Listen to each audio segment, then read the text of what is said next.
In the heart of the lush African savanna, nestled between rolling hills and whispering rivers, lay the village of Mola.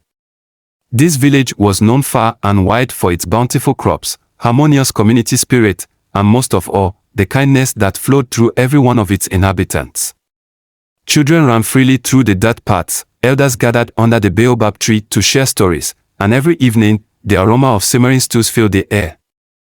At the center of Mbola lived a young boy named Koffy.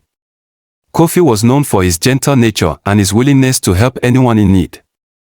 His parents, Akwasi and Abina, were respected members of the village, known not only for their hard work in the fields but also for their kindness towards others. Koffy had inherited these traits and grew up learning that kindness was the most valuable gift one could offer. One sunny morning, as Koffy was helping his mother gather firewood by the riverbank, they spotted a stranger approaching. The stranger was tall and wore tattered clothing, his face weathered by the sun and his eyes filled with weariness. Koffy's mother immediately sensed that he needed help. "Welcome to Mbola," she greeted warmly, offering the stranger a gourd of water. The stranger gratefully accepted the water and introduced himself as Kwame, a traveler from a distant village. He explained that he had lost his way and had been wandering for days without food or shelter. Without hesitation, Koffy and his mother invited Kwame to their home. They shared their meal with him and offered him a place to rest. Kwame was deeply touched by their kindness and vowed to repay them someday. As days turned into weeks, Mbola faced an unexpected challenge. A severe drought swept through the region, leaving the once fertile fields dry and barren. The villagers grew worried as their food supplies dwindled and their livestock struggled to find water. During this difficult time, Koffy noticed that some villagers were becoming desperate. Arguments broke out over the remaining resources, and fear began to overshadow the spirit of kindness that had always united them. One evening, as Koffy sat under the baobab tree pondering how to help, Kwame approached him. "I have been observing you, Koffy," Kwame said with a gentle smile. "Your kindness shines brighter than the sun itself. But now, your village faces a test. Will you continue to be kind even in the face of hardship?" Koffy nodded thoughtfully. He knew that true kindness was not just about sharing what one had but also about caring for others, especially in difficult times.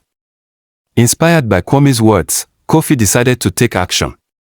He gathered the children of Mbola and together they visited each household, offering to help in any way they could. They fetched water from the river for the elderly, repaired roofs damaged by the harsh winds, and shared their meager meals with those who had less. Soon, the villagers took notice of Koffy and the children's efforts. Slowly but surely, the spirit of kindness was reignited in Mbola. Families began to share what little they had left, knowing that together they could endure the drought. One day, Kwame approached Koffy again, his eyes twinkling with pride. "You have shown your village the true meaning of kindness, Koffy," Kwame said warmly. "You have reminded them that even in the darkest of times, kindness can bring light." Just as Mbola was on the brink of despair, a miracle happened. Dark clouds gathered in the sky, and rain poured down upon the thirsty earth. The villagers rejoiced as the parched land drank greedily from the life-giving rain. As the village celebrated, Koffy reflected on the lesson he had learned. Kindness, he realized, was not just a virtue but a powerful force that could bring hope and renewal to everyone it touched. From that day onward, Mbola flourished like never before. The crops grew plentifully, the livestock thrived, and the villagers continued to support each other with unwavering kindness. And so, the tale of Koffy and the kindness of Mbola spread far and wide. Travelers passing through would often stop to rest under the baobab tree, where elders would tell them the story of how a young boy's kindness had saved their village.